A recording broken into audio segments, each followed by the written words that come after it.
Começa agora o Desk Talks, o podcast da Desk Manager. Dê tranquilidade para os seus ouvidos.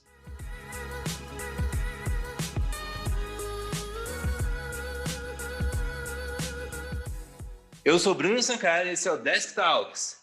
Hoje eu vou falar sobre branding com a Cristiane Lukov, uma das sócias da Noob Marketing. Cris, se apresenta e fala um pouco sobre você. Oi, Bruno, tudo bom? Obrigada pelo convite de estar aqui hoje. Então, eu sou a Cris, como já me apresentou, sou uma das sócias da Noob. Acho que vou contar um pouquinho da minha história aqui rapidamente. Eu sou formada em jornalismo, depois eu fiz MBA em marketing, passei por várias agências antes de abrir minha empresa. Trabalhei com diferentes tipos de clientes, desde grandes empresas, do varejo, da indústria, até empresas que são praticamente formadas por profissionais autônomos.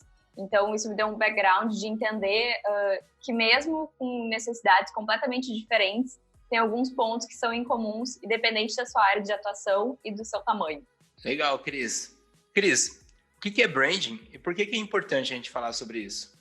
Acho que antes de responder o que é branding, eu vou trazer uma provocação aqui, Eu acredito, e se você for pesquisar, assim, você vai perceber que isso já é algo comum de se falar hoje, que marcas devem ser vistas como pessoas, ou seja, elas carregam valores e características próprias que as diferenciam umas das outras. E isso é essencial para conseguir formar o branding de uma empresa.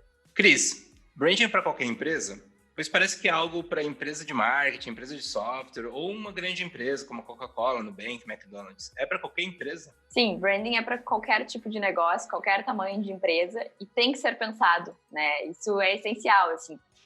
Uma marca, independente da área de atuação, ela não está simplesmente colocando um produto ou serviço no mundo. A gente parte de um pressuposto que aquilo foi desenvolvido a partir de uma ideia, de uma necessidade do mercado, Então, assim, ela carrega um propósito, uma missão.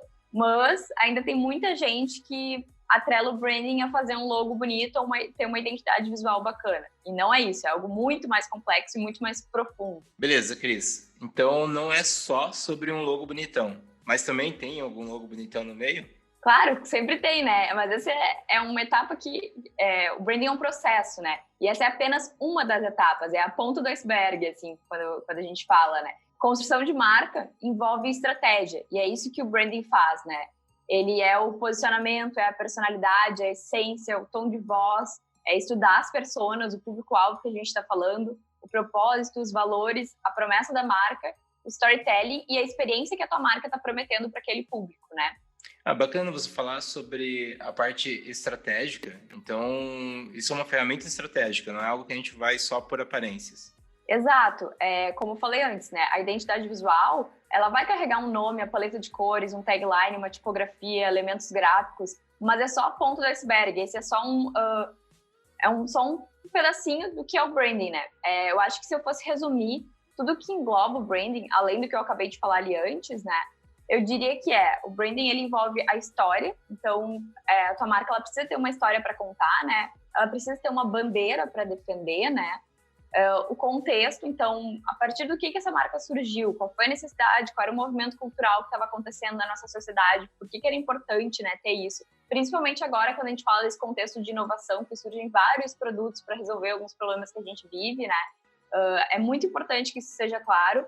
Por exemplo, no Nubank tem muito claro qual é essa bandeira deles, que foi muito mais para simplificar esses processos, Então, é uma fintech que veio para simplificar e bater de frente com os bancos que tinham uma estrutura muito mais burocrática, Além disso, tem outros pontos. A personalidade, Então, o que torna a tua marca humana e qual é o problema que ela é capaz de resolver. A embalagem da marca. Aqui a gente está falando de embalagem, remete a uma entrega física. Mas se fosse no digital, aí sim, teria a questão da identidade visual e tudo que parte dessa identidade visual, A experiência que a gente está falando, então, esses consumidores, eles estão esperando algo da tua marca e para isso você não precisa criar algo megalomaníaco ou pirar demais nas ideias. Pequenas entregas podem causar grandes efeitos. Todos os pontos de contato têm que ser muito claros a partir desse branding, então os teus consumidores eles precisam ter clareza onde eles podem saber mais sobre o seu negócio, onde eles podem encontrar os profissionais da sua empresa, caso eles precisem falar com eles, e aí isso acaba entrando no atendimento, que hoje é inadmissível ter uma marca que ignore os seus usuários. Você precisa responder às pessoas de uma forma autêntica e diferente. Claro, chatbots, por exemplo, tem momentos que eles são muito eficazes, mas tem outros momentos que ter um atendimento humanizado, personificado, faz toda a diferença. de novo, voltando ao exemplo do Nubank, né, que é um exemplo clássico, mas, poxa, o atendimento deles, qualquer coisa eles resolvem para você e você está falando com outra pessoa ali, um ser humano, você não está ligando lá e esperando 3 horas para alguém resolver um teu problema, como aconteceria num banco normal se você tivesse um problema com seu cartão de crédito, né? E não é à toa que hoje também existem empresas que estão aí para ajudar nesse ponto de contato, como a própria Desk, né? Cris, você falou de história, de bandeira, contexto e mais algumas outras coisas. Eu acho que uma preocupação comum, pensando no pequeno empresário, na pequena empresa, é que acabam sendo muitas coisas para que eu me preocupe. E, geralmente, esse tipo de profissional, esse tipo de empresa está mais preocupada em oferecer o serviço ou vender o produto de forma mais rápida. Pensando nesse caso, quando eu vou construir o brand da minha empresa, o que eu devo fazer? Eu devo procurar algum profissional? Eu preciso ter esse profissional interno? Pode ser uma outra empresa que pode me ajudar na construção de todas essas características? E aí, até reforçando, eu tenho que procurar fora ou é algo que eu faço trabalhando dentro da minha empresa? Eu acho que, assim, não existe um certo ou um errado nesse caso, mas o mais importante é você ter força de vontade, assim, e desejo de mudar isso, né? Porque o que acontece? Quando a gente fala de bandeira, de contexto, você pode procurar um profissional, uma empresa externa, né? Vamos pegar aqui o exemplo da Nube, né? Que é o que acaba acontecendo quando os clientes vêm atrás da gente. Mas você também pode ter alguém internamente ali fazendo aquilo.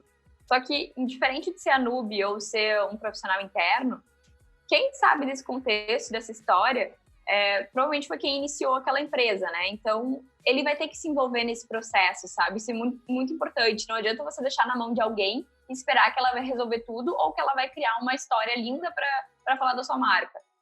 Isso vai ser uma mentira e aí não vai funcionar, porque, bom, a gente já viu vários exemplos de marcas no mercado que quiseram construir um storytelling muito bacana para engajar mais as pessoas e criar um enredo em torno disso. E depois de um tempo, aquela história foi por água abaixo, assim, né? E não funcionou. Então, eu acho que a gente tem que ser autêntico, mas dentro da nossa realidade, né? A gente não precisa ter uma bandeira dizendo que a gente vai mudar o mundo. Não é isso, mas dentro daquelas pessoas, para aquelas pessoas que estão ofertando o teu produto, qual é a transformação que tu causa no universo delas, né? E é isso que quem for procurar uma empresa de branding ou contratar um profissional para ficar internamente na sua empresa, tem que ter essa noção de que vai ter que participar do processo, e vai ter que buscar mostrar qual é a transformação para aquelas pessoas que hoje vocês querem atingir com a sua entrega, sabe? Simples, não precisa querer mudar o mundo, como muita gente às vezes acha que tem que ser, né? Para minha marca ganhar relevância, eu vou ter que mostrar para o universo inteiro que eu sou capaz de fazer uma revolução sustentável, né? Vamos dizer assim. E não é isso, né? Às vezes é algo muito mais simples. Que bom se você conseguir fazer essa grande revolução, mas você é pequeno, você tem 1000 coisas para se preocupar. Seja sincero e transparente primeiro, né? Acho que esses são os primeiros passos. Isso me lembra muito histórias de empresas de software de São Francisco, né? Tipo, da Califórnia, e esses caras, assim, que eles estão mais preocupados em contar uma história que eles vieram de uma garagem, como que eles cresceram, e às vezes o produto ou o serviço não é aquilo que eles estão se preocupando tanto, ou a história em si deles, de origem. Eles querem contar mais uma coisa emocionante, bonita. Isso perde muito outros valores, né? Exato.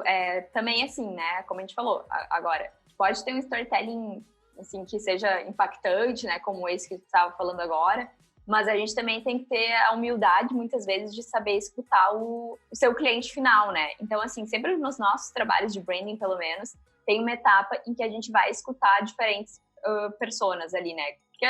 E essas personas englobam desde o cliente final do meu cliente até pessoas do time, né? Porque elas também fazem parte, o branding também é uma construção de valores internos, né?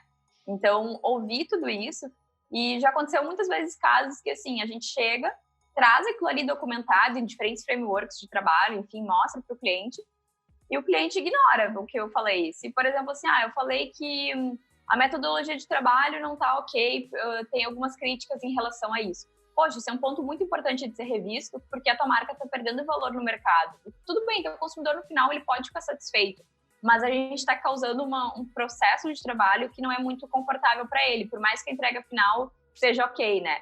É um processo que talvez cause um certo tipo de estresse, isso não é positivo. E quando a gente como empresa aqui, né, falando da Nube, traz isso para um cliente, a gente é ignorado, na hora eu penso assim, poxa, esse trabalho de branding ele não vai ficar 100%, sabe? Porque o cliente não está ouvindo o que eu estou dizendo para ele, eu não posso me meter nessa questão também, porque é uma questão interna, mas eu estou te dando uma informação. E como o que tu vai fazer com essa informação para agregar mais valor para tua empresa no mercado, né? Então, isso também faz parte do branding, porque eu posso deixar tudo lindo para ti, criar histórias, posicionamento, mexer em todos os outros pontos do branding, mas se você não olhar internamente para sua empresa e reconhecer que isso precisa ser melhorado, pode esquecer, não vai ser culpa da empresa que você contratou. É que você tá ignorando os fatos também, sabe? Legal isso, né? Não adianta nada você ter o profissional se você não vai escutar o que ele tem a dizer. Uma coisa que você falou é que vocês têm toda uma ordem de processo, né? Você tem todos os frameworks de trabalho. Quando eu começo a trabalhar o brand da minha empresa como uma empresa igual a Nube, por exemplo, qual é o passo a passo? Por onde que eu começo a fazer? O que eu tenho que estruturar? Eu vejo o que já é feito e o que ainda precisa fazer e começo. Como que você se organiza quanto ao seu cliente para começar esse trabalho? Tá, é assim, bom, na nossa empresa a gente tem um fluxo de trabalho que ele funciona por semanas e o cliente participa, falando de processo de branding, né, ele participa do início ao fim desse processo. Como é que funciona? A cada semana são devolutivas diferentes, então a gente vai avançando, né? Se algo travou, foi porque alguma devolutiva não atingiu o resultado esperado, e aí vai ter algum ajuste, ou porque faltaram informações da parte do cliente, provavelmente. E na prática seria assim, a primeira dinâmica é muito mais para a gente conhecer todo esse cenário. Então, de novo, se você contratar um profissional para ficar na sua empresa, ele vai ter que ter um contexto inteiro sobre aquilo que, né? E aí, sim, você vai ter que contar toda a sua história de novo, vai ter que ter tempo, vai ter que ter paciência. A gente começa entendendo isso, mapeando quem são os principais concorrentes, o que ele considera uma diferenciação no mercado, né? No olhar do empresário ainda, né? Ele falando pra gente. O que ele considera um diferencial da empresa dele no mercado, quais são as principais dores, o que ele vê que ele ainda está pecando ali, o que funciona bem, o que não funciona bem dentro da estrutura. Essa é uma visão bem macro ainda, sabe? A gente quer... Porque às vezes o cliente começa a falar pra gente e a gente começa a perceber em coisas que ele acha que pra gente não faria a menor diferença, mas na verdade fazem. Tem toda essa parte de entender, né? O kickoff do projeto é realmente isso. E aí depois, já nas primeiras dinâmicas, a gente já começa a pedir para o cliente os contatos de diferentes pessoas que a gente poderia conversar, que poderiam ajudar a trazer outras perspectivas. Geralmente, se ele tem, vamos dizer assim, ele tem 3 produtos na empresa, vamos supor, e cada um atinge um tipo de persona. Beleza, vamos falar com essas 3 pessoas diferentes e trazer. Depois disso, as pessoas elas não vão dar respostas finais pra gente. O que traz valor, a gente começar a comparar esses dados, né, do que a gente conversou com elas e cruzar com aquilo que foi dito inicialmente. E aí a gente começa a identificar outros gargalos que talvez o nosso cliente nem perceberia, sabe? A partir disso, a gente começa a pensar em quais são as melhorias que precisam ser feitas, né, o que a gente vai priorizar ou não. Então também acontece tem vezes que a gente entrega um cronograma no início do projeto, e a gente vê que a gente vai ter que mudar a ordem dele depois, porque a gente acabou recebendo outros feedbacks desses entrevistados que nos deram mais insights. Então, é algo positivo, não é por uma razão negativa, sabe? Então, não precisa engessar tanto o projeto. A gente faz isso para ter alguma previsibilidade, mas também estar aberto de que, às vezes, a gente tem que dar alguns passos atrás para resolver outras questões, sabe? Legal, Cris.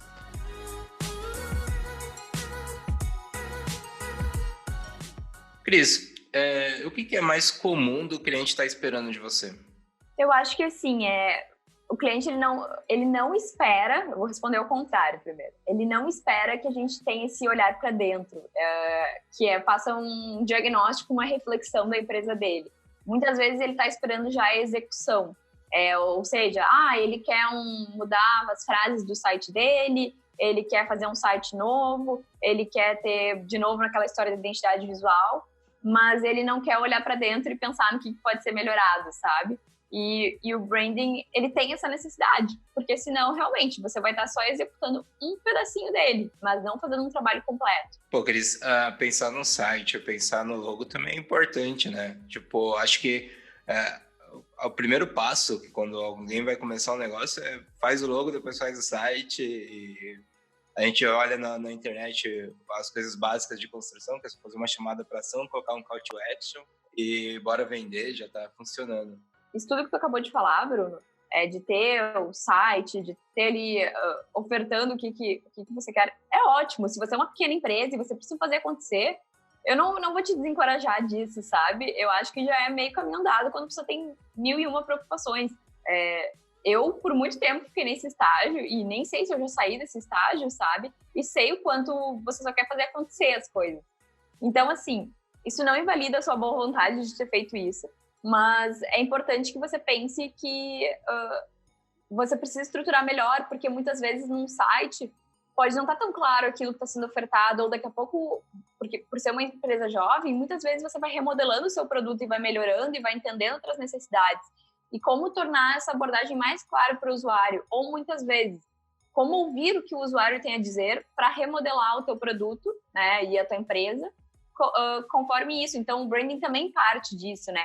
Isso não é só... Eu acho que o branding também envolve um pouco dessa questão de estratégia de negócios, que eu vejo que muita gente ainda vê o branding como uma coisa só de criativos, sabe? E não tem toda essa parte, por isso que eu, de novo, reforço. O branding da sua empresa só vai ser bem feito quando você resolver se envolver nisso. Porque se você não quiser se envolver nisso e deixar na mão de um terceiro, vai ser um monte de palavra bonita com aquelas informações que você repassou, sabe? Vai ser só realmente uma carcaça diferente, mas internamente vai estar a mesma coisa. E é bom deixar bem claro essas consequências que a gente fala sobre né? Você, às vezes não está comunicando o que você quer, ou não está deixando claro para o cliente o que você quer, mas resumindo, isso vai impactar diretamente na sua receita, né? Você está vendendo ou não estar vendendo. Então, acho que é bom falar isso claramente, porque o empresário está muito mais acostumado em pensar se está entrando dinheiro ou não. E eles não veem como isso impacta nesse fluxo de entrada e saída de grana. Exato. Às vezes a gente também, sei lá, se culpa por outras coisas. Acho que a empresa não está sendo produtiva o suficiente, né? Ou qualquer outra coisa assim. Ver outras falhas que podem existir, não vou dizer que não, mas talvez o problema seja muito mais simples do que você imagina, sabe? Pode ser uma questão muito mais de ter um olhar mais voltado pro... eu gosto muito dessa abordagem, né? De ter um olhar mais voltado no ser humano, de ouvir o que o outro tem a dizer, independente se seja uma pessoa do time, né? Porque ela está vivendo aquele dia a dia, né? Ou se é alguém que está consumindo o seu produto.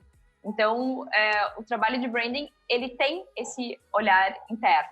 Não tem como evitar isso, sabe? Quando você fala olhar interno, só reforçando o olhar para o produto, o olhar para a empresa, para a missão, esse olhar que a gente está falando. É um olhar que engloba tudo, na verdade, né? Desde do que está sendo, a forma como algo está sendo ofertado, a forma como essa oferta é executada internamente, né? Então, como que isso é desenvolvido pela equipe, seja um serviço ou um produto, né? E também ver o que pode ser aprimorado nesse seu serviço, seu produto, né? Então, realmente, é olhar para tudo, né? Legal, Cris. A gente pode falar que influencia na cultura da empresa também? Muito, porque, querendo ou não, quem também vende muito a tua empresa para outros lugares são as próprias pessoas que estão dentro delas, né? Dentro dela. Se essas pessoas não estão satisfeitas ou se elas não acreditam naquilo que está sendo feito, né? E na forma como está sendo feito, provavelmente a tua marca vai ter um branding irrelevante, sabe? Poxa, porque aí, de novo, é uma embalagem bonita, mas que não condiz com o que acontece na prática. Show de bola. Eu tava pensando aqui, tudo isso que você tá falando não entra na área de marketing? Tipo, isso não é trabalhar o marketing, tipo, fazer meu site, fazer meu logo, pensar na cultura da empresa, talvez até entraria missão, visão e valores e essas outras coisas, que geralmente a gente vê muito marketing fazendo? Então, existe uma diferenciação entre marketing e branding e é comum que aconteça essa confusão, né? Eu também, com frequência, eu vejo algumas empresas que se aproximam da gente, solicitam um orçamento e pensam que elas precisam de um trabalho de marketing, quando, na verdade, elas precisam de um trabalho de branding. Então, vamos fazer essa diferenciação antes, né? o marketing, ele busca gerar resultado, busca focar na conversão, no alcance, no engajamento daquele produto, serviço, enfim. Enquanto o branding, ele explora um lado mais subjetivo da marca. Então, assim, ele quer agregar valor, né, àquela marca, foca mais no relacionamento e na gestão da marca. Por isso, aqueles pontos lá, de pontos de contato, atendimento, experiência, história, bandeira, né, propósito, posicionamento, as personas. Assim, acho que uma coisa que eu não deixei tão clara antes, mas é impossível a gente fazer um branding que não seja que as personas não sejam bem pensadas, sabe? Se você ignorar isso e começar a falar que o seu produto é para aquela tal pessoa, para aquela tal persona, e depois a gente descobre que na verdade era para um outro tipo de público, poxa, pode esquecer, sabe? É começar um trabalho do zero, é um retrabalho. E com isso também é um retrabalho porque a gente fala dos arquétipos também, né? Os arquétipos, trazendo em palavras mais simples, assim, de descrever, é como a tua marca vai se comunicar para responder às expectativas daquelas personas, né? Então, a gente aqui usa os 12 arquétipos que tem na psicologia, que vieram do Jung. Então, tem alguns ali, alguns nomes, enfim, e eles têm características próprias. Vou dar um exemplo para ficar mais fácil, assim, marca de perfume. Marca de perfume, ela provavelmente é o arquétipo do amante. Quase sempre pensando naquelas propagandas que, enfim, tem aquela coisa mais sensual, assim, mais misteriosa, respondendo a esse arquétipo. Pode ver que elas todas quase têm essa característica em comum, né? E assim como outros segmentos acabam tendo outras características em comum. E uma marca pode também, falando de arquétipo, ter diferentes arquétipos dentro de si, assim como a gente também tem, né? Então, para cada situação, ela se portar de uma maneira diferente. Por isso que é importante saber quem são essas personas. Porque, de novo, se tu tem 3 produtos e cada um tu oferta para um público diferente, talvez para cada um deles tu tenha que... Isso não é uma certeza, mas muito provavelmente você tenha que ter um comportamento diferente com cada um, né? Para atender as dores daqueles públicos em específico. Então, eu acho que é isso que mais diferencia, assim, o marketing do branding. O marketing é resultado, enquanto o branding explora muito mais o valor e o relacionamento entre essas interações que existem com a marca, né? Dos seus diferentes públicos, seja interno ou externo. Legal isso.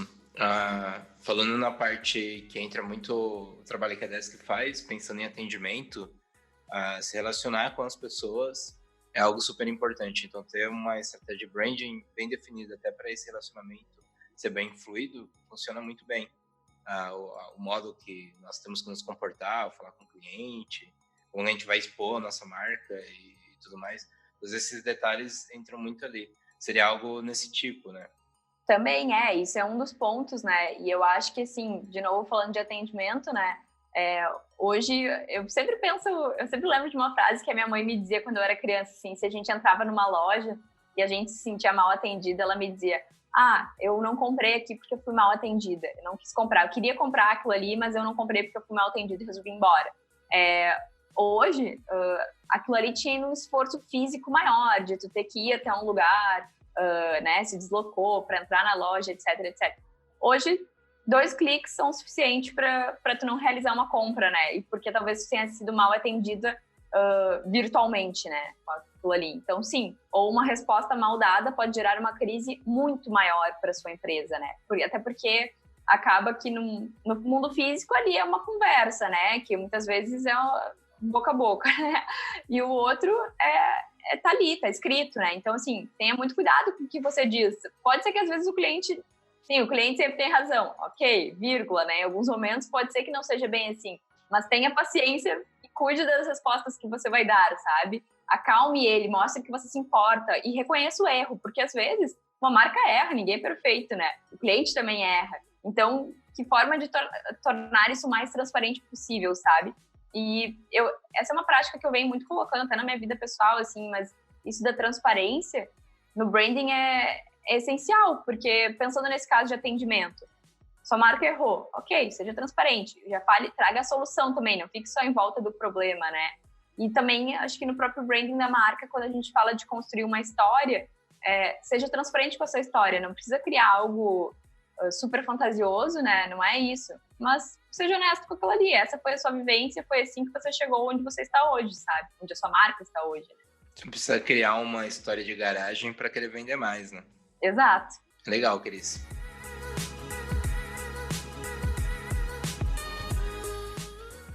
Tem algum cliente que você poderia dar como case, onde você pode falar como que isso funciona na prática? Eu acho que um case legal de contar, um dos nossos primeiros clientes, que continua até hoje, que é o Officeless.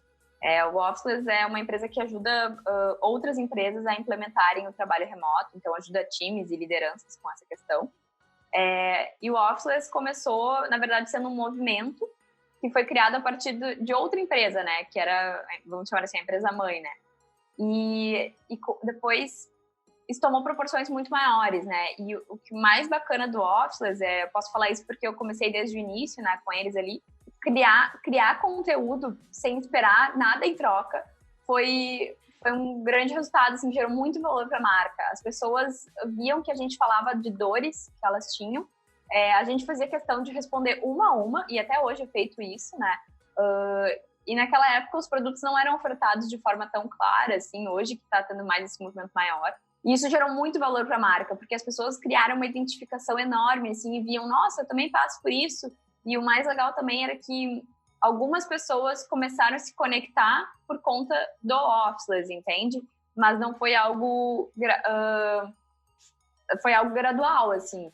Então, acho que esse é um case bacana, que é uma empresa que foi muito bem pensada e foi crescendo de acordo com as necessidades desses públicos. Primeiro, eles começaram ouvindo líderes e também pessoas que trabalhavam de forma autônoma e trabalhavam remoto.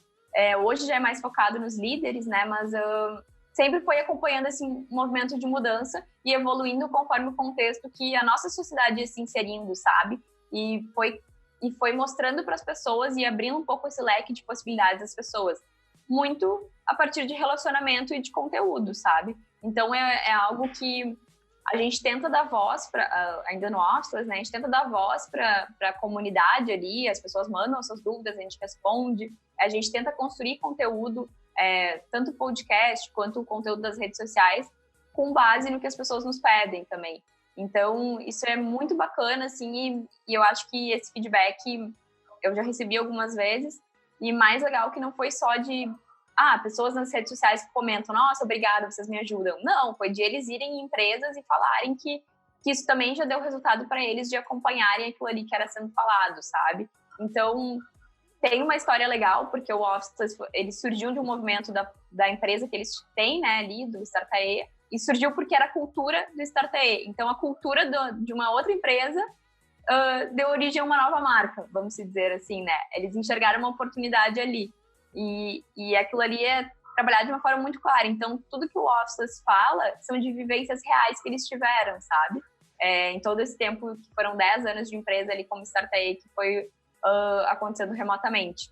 Então, eu acho que isso é um exemplo muito legal e que é uma empresa que, às vezes, né, sei lá, poderia dar aqui um exemplo de um Nubank da vida, mas aí uma pequena empresa ouvindo isso pode dizer, mas essa não é a minha realidade. Então, estou dando um exemplo aqui de um cliente meu que trabalha há muito tempo e que eu consegui acompanhar toda essa evolução e receber esses feedbacks. Legal, Cris. É bacana isso de reforçar que, tipo, esse tipo de conteúdo, de comunicação, cria esse relacionamento que faz com que quem acompanha a marca cria uma comunidade em volta, e isso cria uma comunidade de promotores que vão falar bem da marca, que vão sentir prazer em se conectar com aquela marca, né?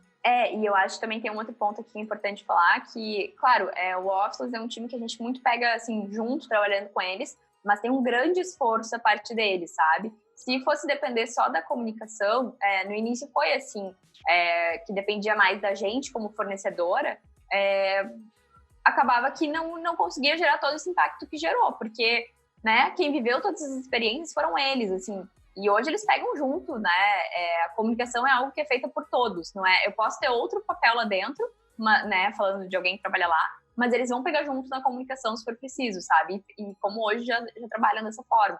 Então, reconhecer que trabalhar o branding da marca não é esperar que o seu fornecedor faça tudo, não. Você precisa estar presente e próximo para isso acontecer, sabe? Bacana. Cris, qual que é a lição que a gente pode tirar disso tudo que você falou? Bom, eu acho que eu vou fazer uma síntese aqui, né, para responder. Eu acho que a primeira coisa que a gente tem que pensar é você tentar responder o que a sua marca está precisando no momento. Uma coisa eu vou garantir, não é o logo e a identidade visual que é isso que isso precisa, sabe? Tudo bem, pode ser também, mas não é isso que vai resolver o mundo, né? Na maioria das vezes, você entender melhor os seus entregáveis, em alguns momentos isso pode estar confuso para o cliente final, estruturar melhor a sua proposta de valor e até reposicionar aquilo para ficar mais de acordo com essas necessidades dos usuários.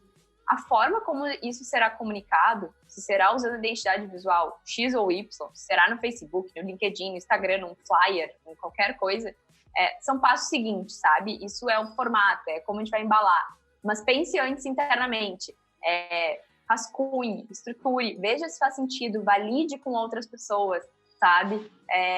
E validar, quando eu falo que não é procurar um especialista para dizer para ti se está certo ou se está errado, não. É validar com quem está vivendo aquilo, com quem está comprando aquilo, né? Ou com quem está produzindo aquilo. Então, essas são as pessoas que podem dar as melhores respostas para fazer o teu branding fluir e acontecer da melhor forma possível, né? Legal, Cris. Antes de encerrar, eu tô ouvindo esse podcast e eu quero começar a trabalhar o brand da minha empresa, quero saber mais sobre o brand da minha empresa. Por onde eu devo começar, onde eu devo ir, o que eu devo procurar? A gente tem algum material, alguma coisa que a gente pode disponibilizar para a galera correr atrás e saber um pouco mais sobre isso?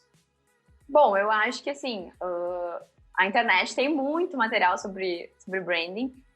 Tem vários canvas de inovação que a gente trabalha aqui, que na verdade eles nem são diretamente para branding, mas eles acabam ajudando, né? Porque é uma forma melhor de estruturar as ideias. Então, eu acho que isso é bem válido de se usar. E se fosse falar, é até um pouco clichê falar isso já, né? Mas comece pensando qual é o seu propósito, né? Assim, não gosto muito mais dessa palavra, porque agora ela tá um pouco batida. Mas por que a sua empresa começou a existir, né? O que você estava tentando resolver? E mais importante do que o que você estava tentando resolver qual é a transformação que a sua marca vai estar causando no usuário, né? Então, tem um exemplo que eu gosto muito, que as pessoas elas não vão na academia para fazer abdominal. Elas vão porque elas querem ter a barriga de tanquinho. Claro, eles têm outras mil razões para ir na academia, mas, né, usando esse exemplo. Essa é a transformação que a sua marca está causando, né? Se você vende uma furadeira, muito provavelmente as pessoas não querem ter uma furadeira por elas terem. Elas querem ter para fazer um buraco na parede, entende?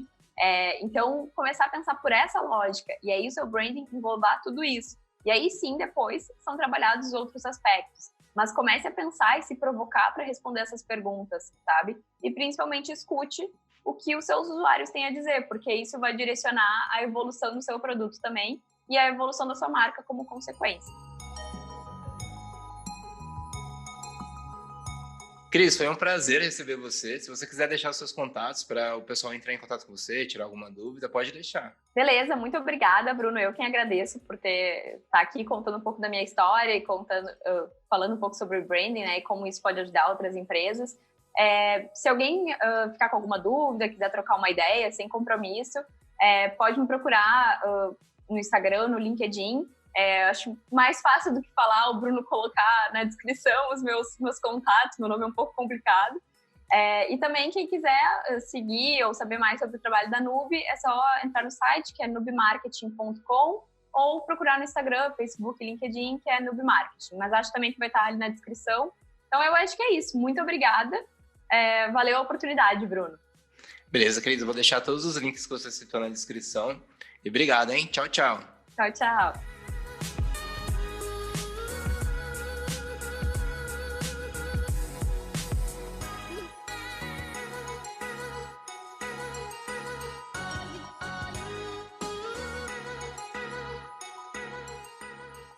Esse foi o Desk Talks, o podcast oferecido pela Desk Manager. Acesse deskmanager.com.br e conheça nossas soluções.